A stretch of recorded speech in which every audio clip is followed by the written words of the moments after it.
Freddy, सुबह सुबह यहाँ पे क्या बात? अरे ठीक तो, परेशान लग रहे हो। आप बहुत लकी हो सर। तो ये तुम्हारी परेशानी है? अच्छा हुआ आपने शादी नहीं की, बल्कि मैं कहता हूं किसी ने भी शादी नहीं करनी चाहिए। ओह, तो लड्डू खा के पछता रहे हो आप?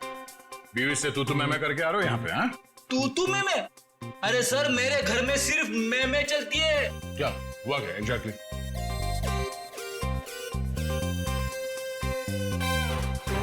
कैसी दिखती है मेरी बॉडी?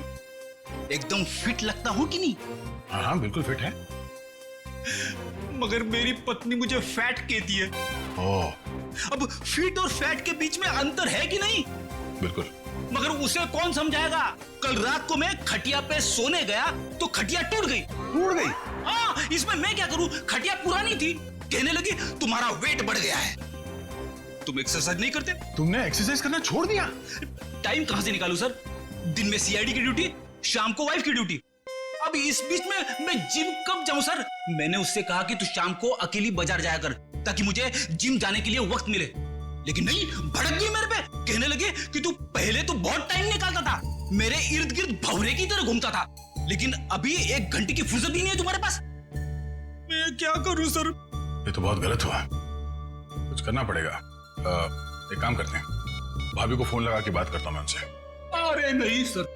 क्या हुआ? मरवा दोगे? क्यों? अगर उसे पता चला ना कि मैं कंप्लेंट लेकर आपके पास आया हूं, तो वो मायके चली जाएगी घर की चाबी लेकर, और फिर मुझे आपके घर में ही रहना पड़ेगा। ओह, मतलब मामला सीरियस है, रिस्क नहीं ले सकते हैं। क्या करेंगे? सिवाय अफसोस के मैं तो कुछ नहीं कर सकता।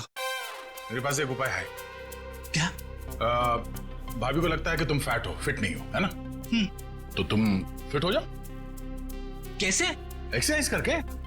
और ऐसी एक्सरसाइज बताऊंगा जो तुम ऑफिस में बैठे बैठे भी कर सकते हो। मगर हाँ, जब फुर्सत मिले तभी करना, नहीं तो इसी बीच आपको पता चल गया ना तो तुम्हें नौकरी से निकाल देंगे। अरे, है ना? 1 मिनट। हाँ, हेलो,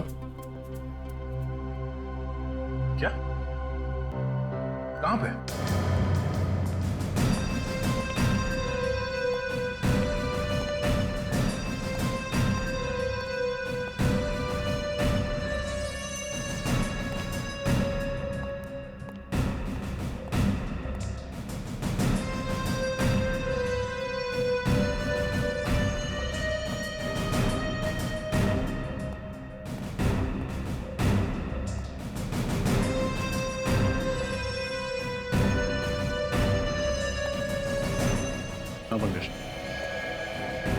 इस बेचारे के बारे में सोच रहा हूँ सर। जिस कैंची से इसने अपने बाल कटाए, उसी से अपने प्राण गंवाए। सर, मुझे तो बाल कटाने में डर लग रहा है। सर, एक और एक बात है, यहाँ पे इसके गले पे पाउडर जैसा कुछ लगा हुआ है।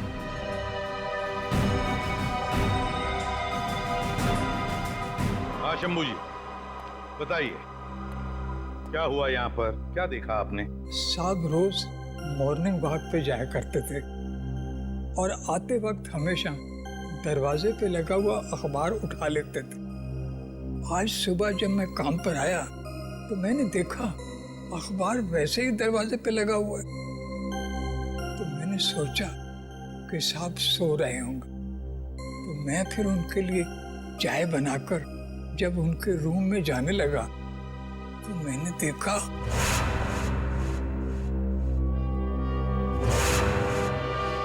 बड़ी अजीब बात है ना, जिस कैंची से कुमार जी के बाल कटवाए वही कैंची नाई ने उनके छाती में भोंक दी। ऐसा क्या हुआ होगा दोनों के बीच में जो नाई ने कुमार जी को ऐसा मार डाला? सर लगता है नाई ने बस आवेश में आकर इनका खून कर डाला, नहीं तो इतने सारे सबूत पीछे क्यों छूट जाता। हाँ, पर रजत क्यों?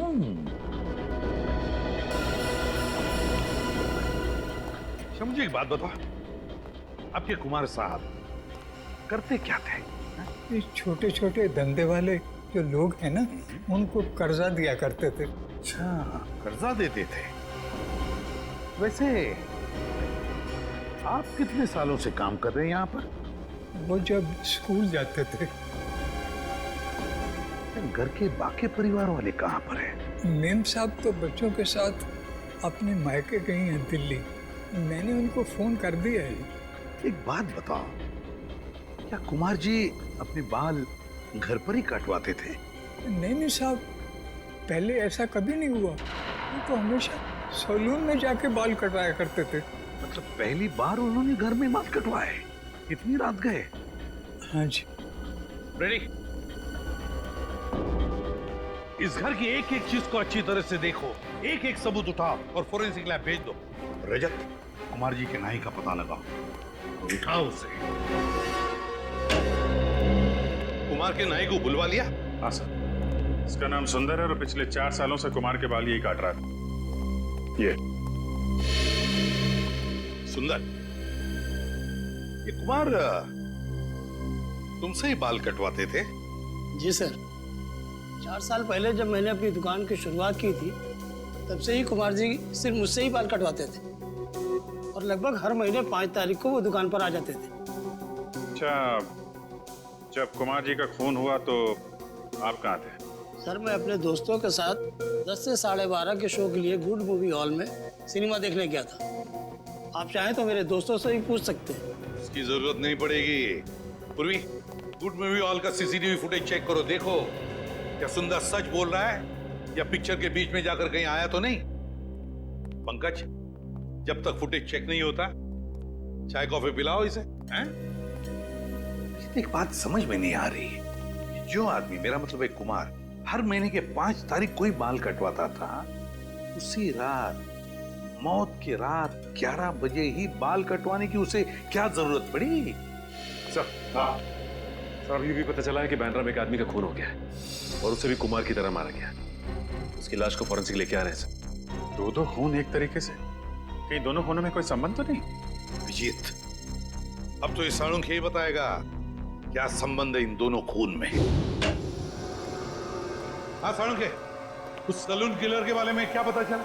बॉस, खूनी बहुत ही पेशेवर हेयर स्टाइलिस्ट है। उसके हाथों में हुनर है अच्छे बाल काटने का। सालुंके साहब, क्राइम सीन पर जो सारी चीजें मिली थी, कपड़े, कैंची, बाल, उनसे कुछ और पता चला? कुछ खास नहीं रजत। खूनी इतना होशियार है कि उसने जरा भी, बिल्कुल भी अपनी उंगलियों का निशान नहीं छोड़ा, कहीं भी। यहां तक कि कैंची पर भी अपना कोई उंगलियों का निशान नहीं छोड़ा। लेकिन एक खास बात है बॉस जो पता चली है। वो क्या? बॉस, याद है इन दोनों के गले पर हमें पाउडर मिला था। सालू के साथ बाल काटने के बाद हेयर ड्रेसर गले पे पाउडर लगाता ही है। हाँ, लेकिन ये एक लाइट ग्रे कलर का पाउडर था और इनफैक्ट तो बॉस ये पाउडर था ही नहीं। सालून के, पाउडर नहीं है तो फिर क्या है? सब वो राख है, वो भी इंसान के अस्थियों की राख। क्या राख? इंसान की अस्थियों की राख? हाँ बॉस, और 2 अलग अलग आदमियों की राख। और उस राख का डीएनए करने से पता चला कि जिन लोगों की राख है वो आपस में रिश्तेदार हैं। दोनों आदमी थे, इसलिए रिश्ते में वो दोनों या तो भाई भाई थे या फिर बाप बेटा। भाई भाई या बाप बेटे? मतलब ये खूनी जिस कैंची से बाल काटता है उसी कैंची से खून करता है उन लोगों का और फिर उनके गले पर इंसान की अस्थि की राख लगाता है। बड़ी अजीब बात है ये। हेलो, क्या? कहां हुआ ये? उसके हाथ में बंदूक थी, कैंची थी। अब वहीं रुकिए, हमें भी पहुंचता है। क्या हुआ सर? कहीं कोई ऐसी लाश तो नहीं मिली? अभी तक तो नहीं सर। हाँ, एक औरत का फोन था, किसी आदमी ने पार्किंग लॉट से उसके हस्बैंड को अगवा कर लिया। उसके हाथों में कैंची थी। अगवा करने वाले के हाथ में कैंची थी? कैंची? तो फिर रजत यही है, ये कैंची वाला हमारा खूनी, यही है ये hair stylist, salon killer.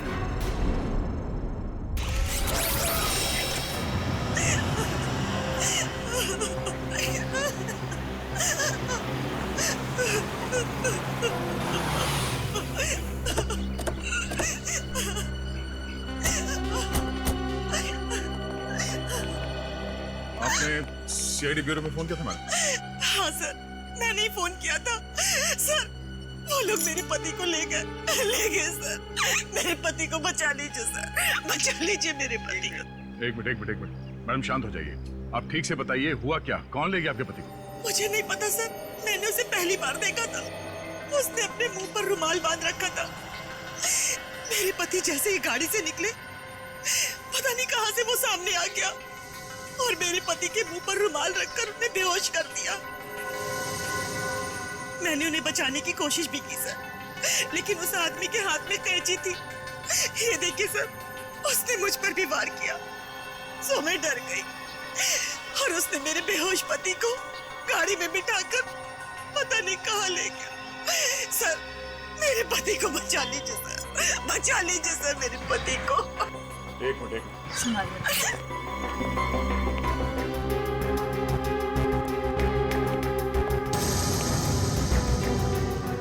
Sir, यहाँ पे एक रुमाल पड़ा हुआ है।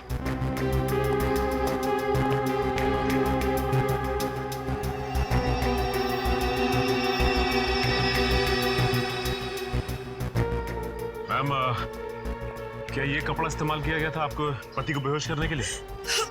हाँ सर, ये वही कपड़ा है। सर, क्लोरोफॉर्म का इस्तेमाल किया। लगता है सैलून किलर बड़ी तैयारी के साथ आया था यहाँ पे। Salon killer? ये सैलून किलर कौन है? इसका मतलब वो मेरे पति को भी मार डालेगा।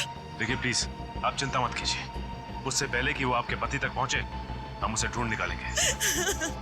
देखिए मैडम, आप ये बताइए कि जब वो लोग आपके पति को गाड़ी में डालकर ले गए तो आपने उस गाड़ी का नंबर देखा, कुछ याद है आपको?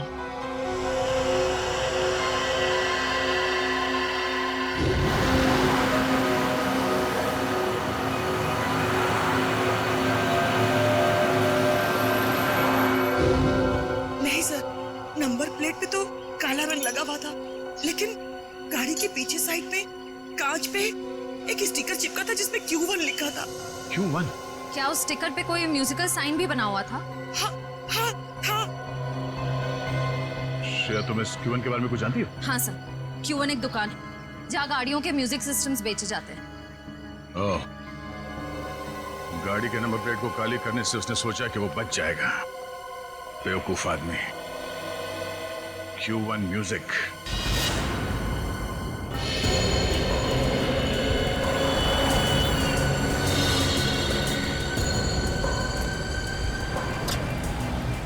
ठीक है, बोलिए सर, मैं आपको किस तरह का म्यूजिक सिस्टम दिखाऊं? हमारे पास में वैसे हर बड़ी कंपनी का है, जो आप चाहें मैं आपको दिखा सकता हूँ। वो सब छोड़िए सर, ये बताइए पहले ये गाड़ी कौन सी है आपकी? सीआईडी की गाड़ी है। सॉरी सर, पहले बताना था आपको। अरे यार, तो फिर फटाफट देख के बताओ अपने रिकॉर्ड में कि लेस्कॉट गाड़ी में आपने कुछ लगाया म्यूजिक सिस्टम वगैरह? जी सर। जी हाँ सर, इस तरह की 4 गाड़ियों में मैंने ऑडियो सिस्टम फिट किया है। सिस्टम का जवाब नहीं सर, मार्वलस। इसकी जितनी भी तारीफ कर रहे हैं सर, बहुत ही कम है। इसका नंबर देंगे आप? नंबर निकालिए। निखिल, पता करो ये गाड़ियां किसके नाम पे रजिस्टर्ड हैं और इनके पते क्या हैं। इन्हीं में से कोई है। सर, सब जगह देख लिया, बस ये आखिरी जगह बची है। हाँ निखिल, पिछले 3 जगहों पे तो कोई सुराग नहीं मिले। देखिए यहाँ कौन मिलता है। अरे ताला लगा हुआ है।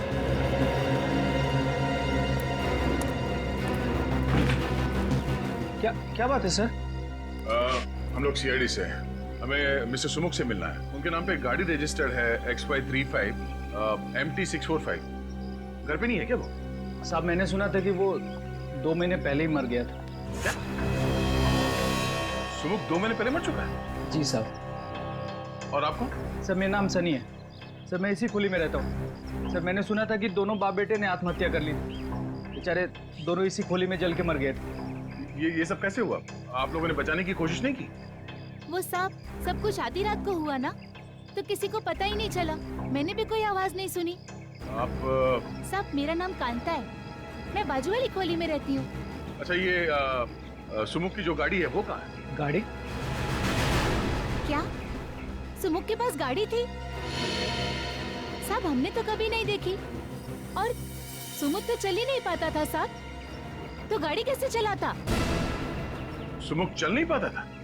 जी नहीं। मधुसूदन को जिस गाड़ी में किडनैप किया गया वो गाड़ी सुमुख के नाम पर रजिस्टर्ड है और सुमुख चल नहीं सकता था। ये क्या राज है तो दरवाजा खोलने के बाद ही पता चलेगा।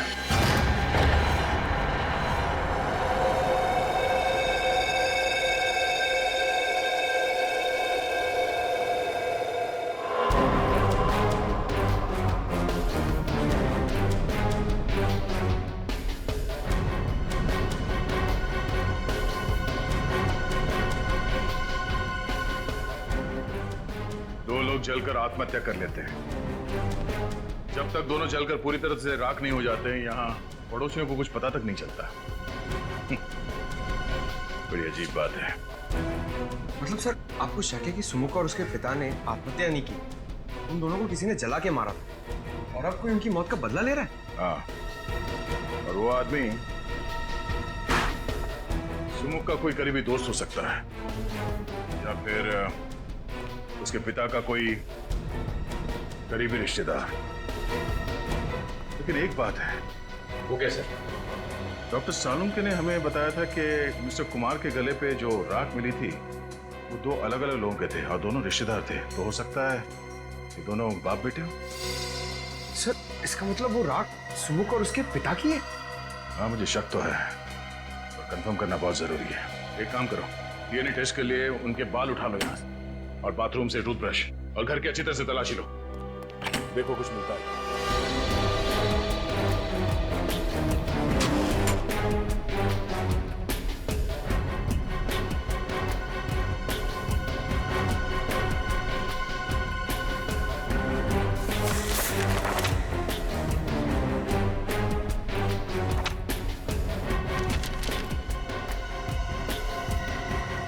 सर ये एनवलप मिला है सर।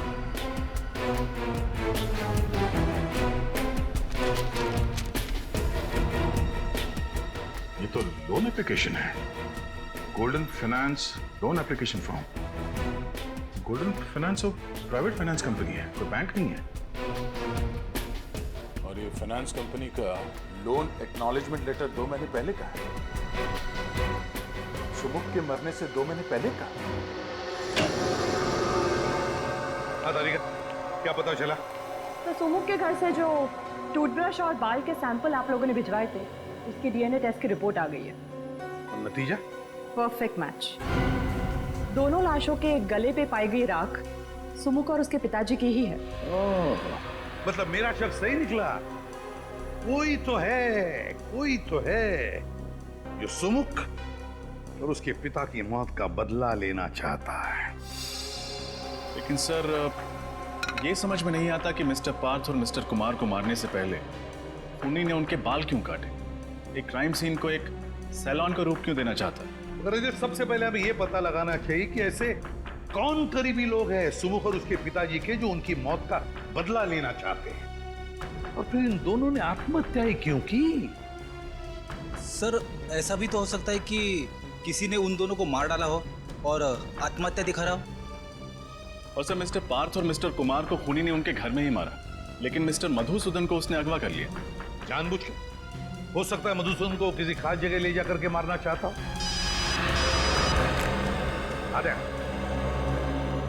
अच्छा, गोल्डन फाइनेंस कंपनी। ठीक है, सुमुख ने मरने से पहले गोल्डन फाइनेंस कंपनी से लोन लेना चाहा था। Golden Finance company.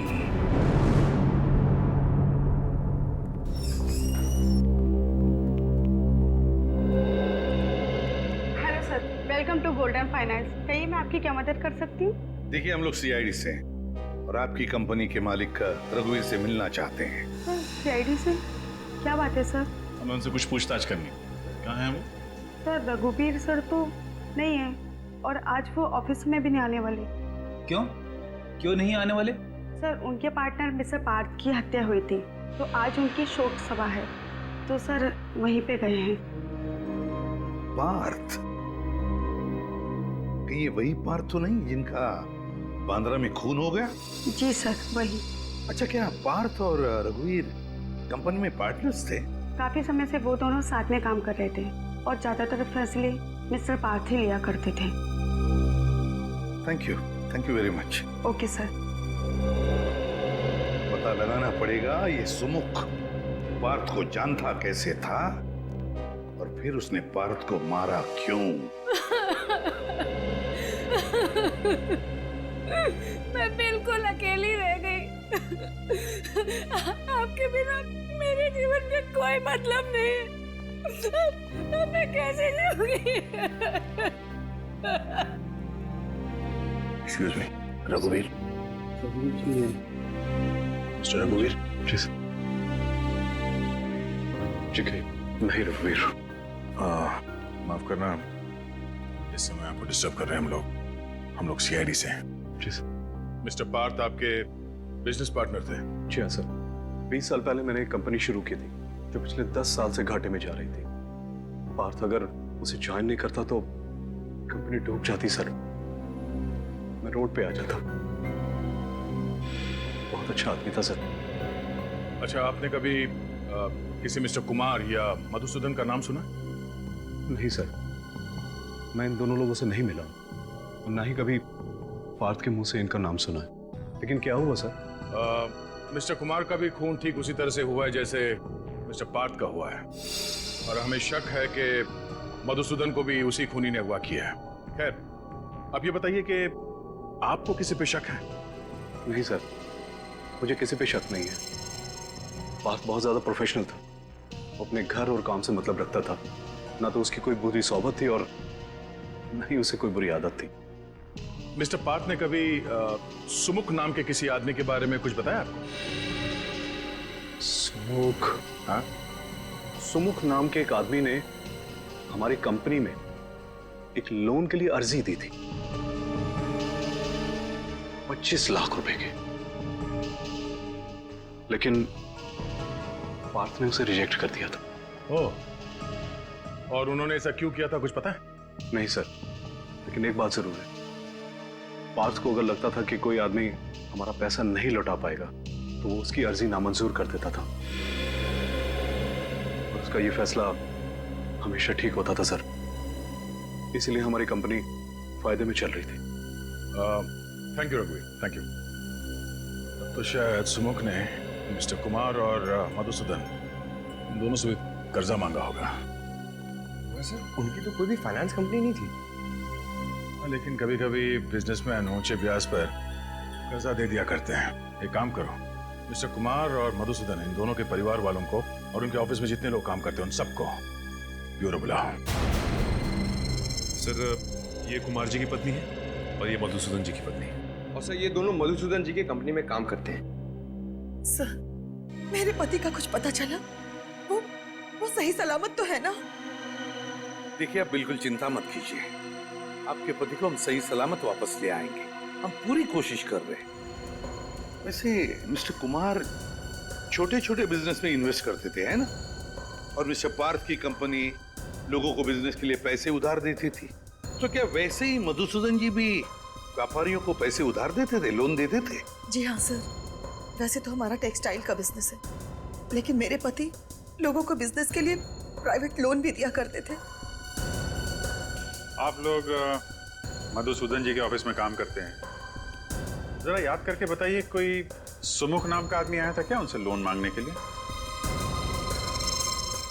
हाँ सर, 3 महीने पहले मिस्टर सुमुख की लोन एप्लीकेशन आई थी। लेकिन सर ने उसे लोन देने के लिए मना कर दिया था। ये सुमुख तो मर चुका है और यहाँ तक कि उसके पिता की भी मौत हो चुकी। तो फिर कौन है जो ये सब कर रहा है? कोई ऐसा आदमी जो सुमुख और उसके पिता की मौत का बदला लेना चाहता है, करीबी रिश्तेदार या दोस्त। हाँ अभिजीत, पता लगाना ही पड़ेगा इनके रिश्तेदार और दोस्तों के बारे में, पता लगाना ही पड़ेगा। शोभा जी, तो आप मालकिन इस चौल की? हुई साहिब, गरीब और मुसीबत के मारे लोगों की मदद करती हूँ, उनको खोली भाड़े पे देती हूँ। वो Sahib social service. Social service? Social service करते करते यहाँ पे रहने वाले लोगों की पहचान पत्र की कॉपी नहीं लेती आप? राशन कार्ड वगैरह कुछ नहीं मिला हमें यहाँ से। जिससे सुमुख और उसके पिताजी के बारे में कोई जानकारी मिल सके। अरे साहिब, सब गरीब लोगों के पास किधर होता है पहचान पत्र? आपके पास उनका कोई फोटोग्राफ है? नहीं साहिब, सुमुख और उसके पिताजी 4 महीने पहले आए थे। साहिब, उसका लड़का विकलांग था, ठीक से चल भी नहीं पाता था। मैंने तो उसको खोली देके उसकी मदद की। साहिब, वो बाप बेटा दोनों जलकर मर गए। अरे उसके बाद पुलिस का कितना लफड़ा झेला मैंने। अच्छा, आप लोग यहीं पे रहते हैं? किसी को तो इस खोली में आते जाते देखा होगा? नहीं। और आपने? सर मैं तो यहाँ 3 महीने पहले ही रहने आया हूँ। मुझे तो कुछ भी मालूम नहीं है। साहिब, ये सच बोलता है, ये तो अभी रहने को आया है। वो दोनों बाप बेटा ना किसी से बात नहीं करते थे। कोई रिश्तेदार दोस्त कोई उनको मिलने नहीं आता था। अच्छा, आप लोगों ने कभी उन्हें बात करते हुए सुना या फिर किसी का नाम का जिक्र करते हुए सुना?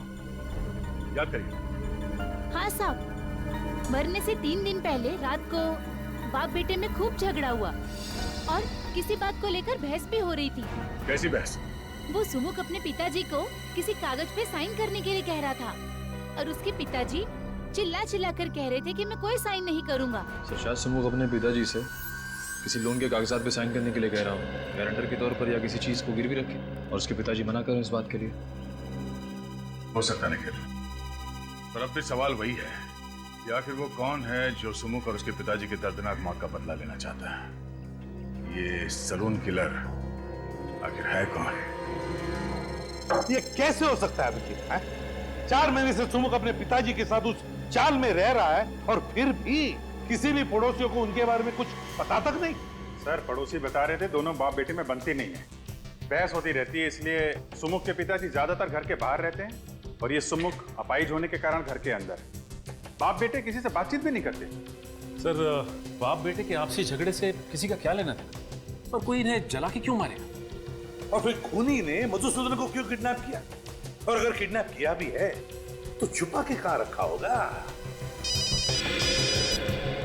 हेलो जी हाँ, कहाँ पे? Okay, thank you very much sir. जिस कार में मधुसूदन को किडनैप किया गया था उसका पता चल गया है। अभी थोड़ी देर पहले उसे गोमती नगर चाल के पास पाया गया है। तो फिर अभिजीत, मधुसूदन को भी वहीं पे छुपा के रखा गया है। गोमती नगर, गोमती नगर।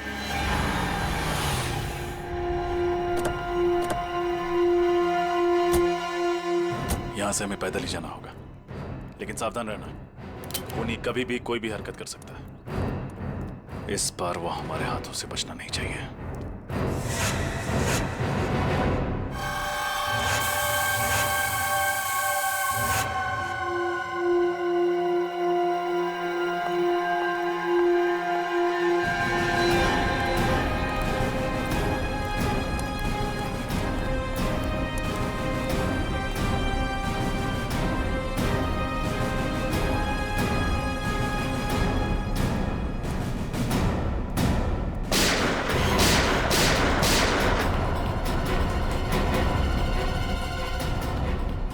पंकज, तुम में से किसी ने गोली चलाई?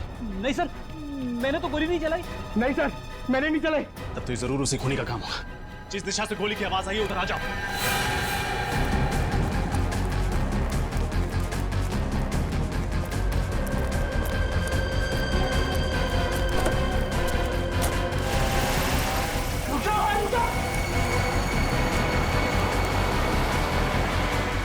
Q1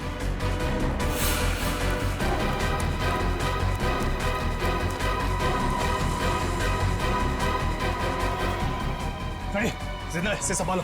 आओ पंकज।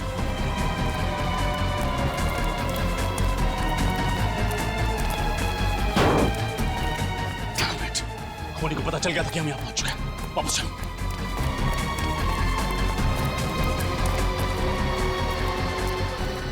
सुनो, अपनी आंखें खुली रखने की कोशिश कर। तो मेरी आवाज सुनाई दे रही है? वो कौन था जिसने गोली चलाई? और वो तुम सबको मारना क्यों चाहता था? वो हमारे बॉस को भी ले गया। बॉस? क्या नाम है तुम्हारे बॉस का? लकी, लकी नाम है वो। लकी? और ये सब कौन है? ये सब बाकी सारे हमारे साथी हैं। एक खूनी एक गुंडे को क्यों अगवा करेगा? सुनो, ने मुजरिम को देखा है। हर हाल में इसका बचना जरूरी है। हॉस्पिटल ले जाओ इसे।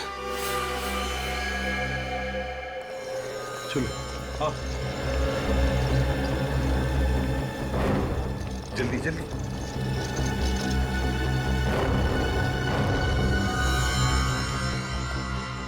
आप लोग यहीं ठहरिए, इसका ऑपरेशन करना होगा। देखिए डॉक्टर साहब, इस आदमी के बयान पर 2 लोगों की जान दांव पर लगी है। 2 लोगों की जान? मैं कुछ समझा नहीं। डॉक्टर साहब, हम एक खूनी को ढूंढ रहे हैं। उसने 2 खून किए और 2 लोगों को पकड़ के रखा है, और उसके बारे में सिर्फ यही बता सकता है अभी, यही। देखिए, उसको होश ऑपरेशन के बाद ही आएगा। वो बहुत बह चुका है। मैं आपसे कोई वादा नहीं कर सकता। हाँ, मैं अपनी तरफ से पूरी कोशिश करूंगा। वही तो रास्ता होगा जिससे थोड़ी देर के लिए तो होश में आ सकता है।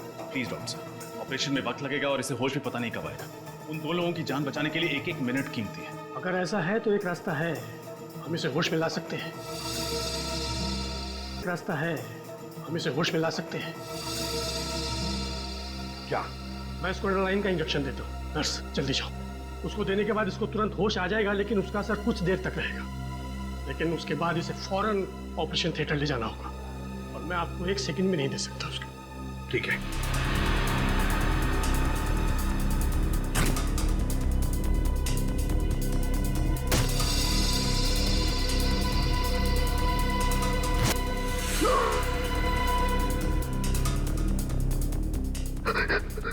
क्या हुआ? मैं कहाँ हूँ? चौल में किसी ने तुम पर गोली चलाई थी। कौन था वो आदमी? सुमुख का भूत लकी भाई को उठा ले गया। सुमुख का भूत? हाँ, लकी भाई ने उसे मार दिया था। अब वापस आ गया। ये बेहोश हो गया है, इसको ऑपरेशन के लिए ले जाना होगा। चलो।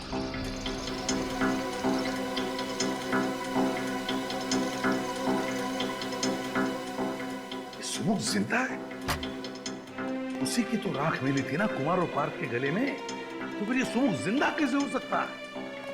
अगर सुमुख जिंदा है तो वो राख थी किसकी, और इस वक्त सुमुख कहाँ है? इसका जवाब तो वो अकाउंटेंट देगा। लकी का सबसे विश्वासु अकाउंटेंट। उठाओ उस अकाउंटेंट को।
मैं बताता हूँ, सब कुछ बताता हूँ। तो बताओ मिस्टर विजय, तुम एक MBA हो, कहीं भी नौकरी कर सकते थे, फिर भी तुमने लकी जैसे क्रिमिनल के लिए काम करना उचित समझा।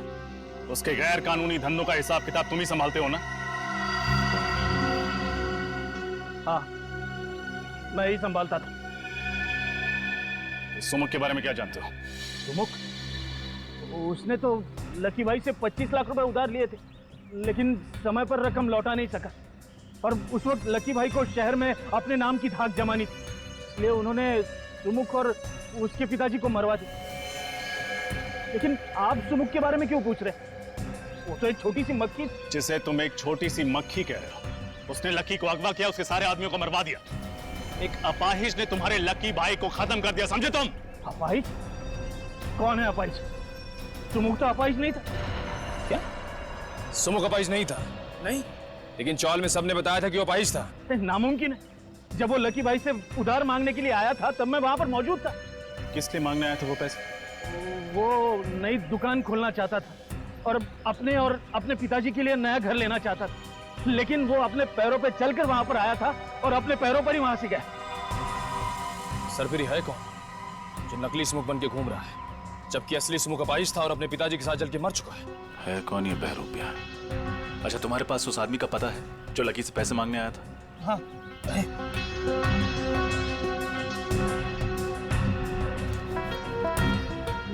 मांडवा गली खोली नंबर 4। मांडवा गली खोली नंबर 4। ये तो वही चौल है जहां पे हम लोग जाके आ चुके हैं। ये वही जगह है जहां लकी ने अपने गुंडों को भेजा था सुमुख और उसके पिताजी को जला के मार डालने के लिए। एक मिनट, मेरे पास उस नई जगह का भी पता है। सुमुख ने दुकान बनाने के लिए इस जगह को भाड़े पे लिया था। 12 मयूर चौक, नविहार लेन। नविहार लेन, उसकी दुकान चलते हैं। देखो मुझे जाने दो, मैंने तुम्हारी मदद की हो, तुमने मुझे जबरदस्ती बांध के रखा हुआ है। देखो देखो, सारा किया जरा इस लड़की का है। तुम्हारे बाबा को मैंने नहीं मारा है, तुम्हारे बाबा को इसने मारा है। क्या बकवास कर रहा मधुसूदन? हाँ, जब इसने बचा हुआ पैसा नहीं दिया तो तेरे कहने पे मैंने इसके पिता को मारा और इल्जाम मुझ पर लगा रहा तू। देखो मुझे जाने दो, तुम्हें जितना पैसा चाहिए मैं दूंगा। मैं कैसा कहता हूँ, ब्याज भी नहीं लूंगा, सच कह रहा हूँ। क्या हुआ लकी? बोलती बंद ना। सर मेरा नाम सनी है सर, मैं इसी खुली में रहता हूँ।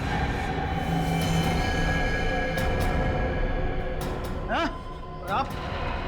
Mister Madhusudan, textile industrialist. कितनी उम्मीद लेकर आया था ना मैं तुम्हारे पास। मैं तो बस एक छोटा सा सैलून खोलना चाहता था। अरे भीख मांगने नहीं आता तुम्हारे पास, उधार मांगने आया था। पूरे कागजात नहीं थे मेरे पास बैंक से लोन लेने के लिए। मजबूर तुम जैसे प्राइवेट इन्वेस्टर्स का दरवाजा खटखटाना पड़ा। पर तुम जैसे लोग खून चूस लेना चाहते हो हम जैसे गरीबों का। नहीं, लेकिन मैं ऐसा...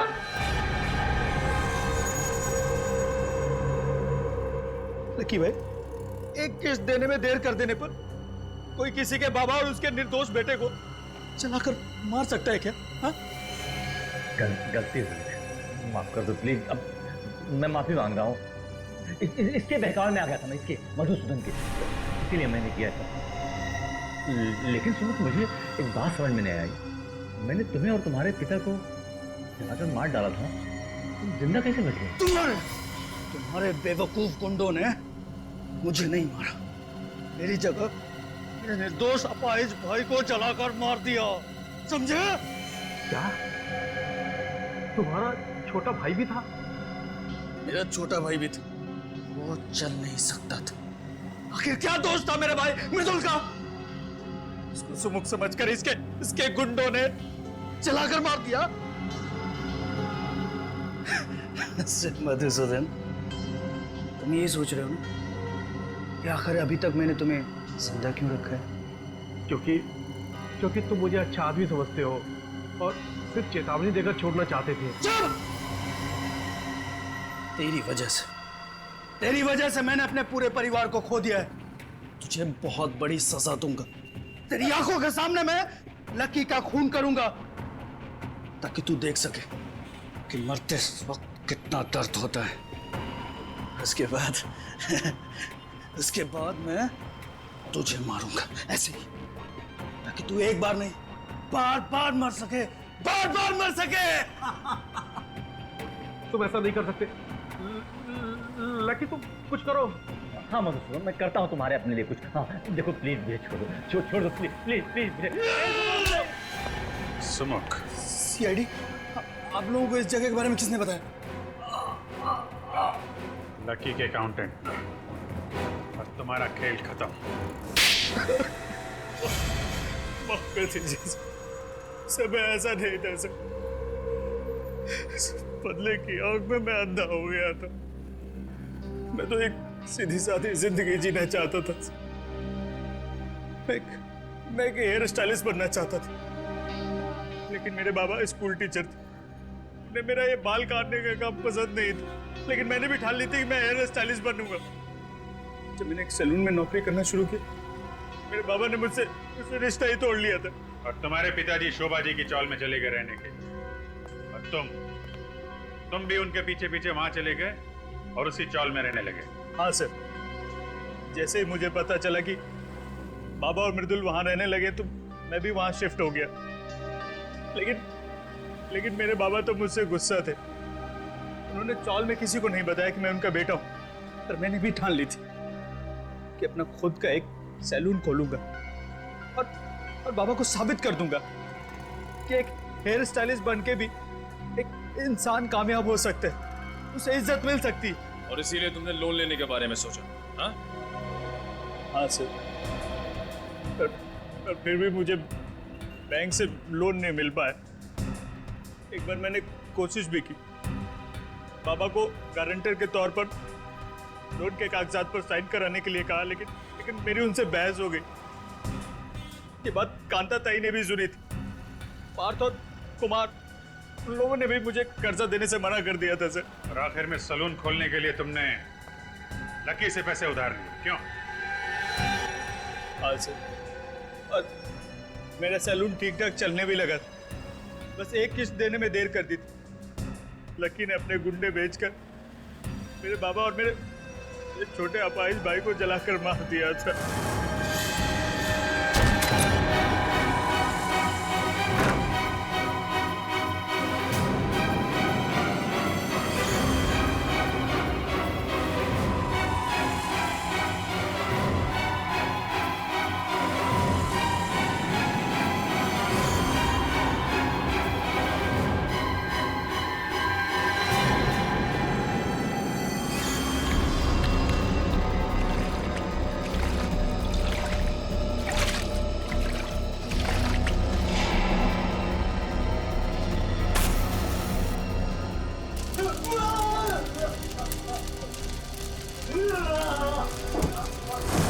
और दुनिया के सामने तुमने अपने भाई की जगह खुद को मार डाला।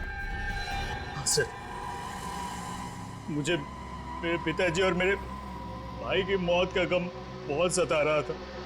मुझे चैन से नींद नहीं आ रही थी, इसलिए मैंने बदला लेने की ठान ली थी।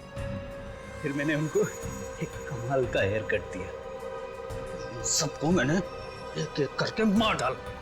जब तक फांसी का फरमान नहीं आ जाता, जेल में बैठ के दूसरे कैदियों को हेयर कट देते रहना। और तुम लोगों को भी सुमुख के पिता और उसके भाई के खून के इल्जाम में फांसी ही होगी।